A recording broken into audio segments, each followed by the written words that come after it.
O videoni bitta ko'ringlar. Boban qizil kitobga kiritish kerak. Bo'g'ma ilonni bo'g'yapti. Hozir men bu ilonni tutib oldim.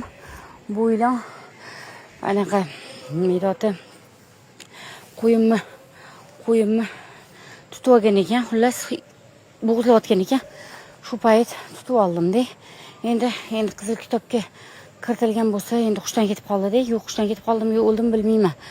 Endi qizil kitobga mabodo kiritilgan bo'lsa, kommentariyada yozib ketinglar. Agar jinoiy javobgarlik bo'ladimi yoki yo'qmi, menga juda ham qiziq. Lekin endi men ham bu qo'yni katta qilishim menga ham oson bo'lmagan. Qo'zili paytidan katta qilganman. Kommentariyada yozib ketinglar. Biladiganlar, tushunadiganlar. Buni o'ldirganim yaxshimi, tushunmaydiganlar ham, eshitmaganlar ham yozib ketinglar. Bu ilon o'zi qizil kitobga kiritilganmi, yo'qmi? Menga ham juda ham qiziq.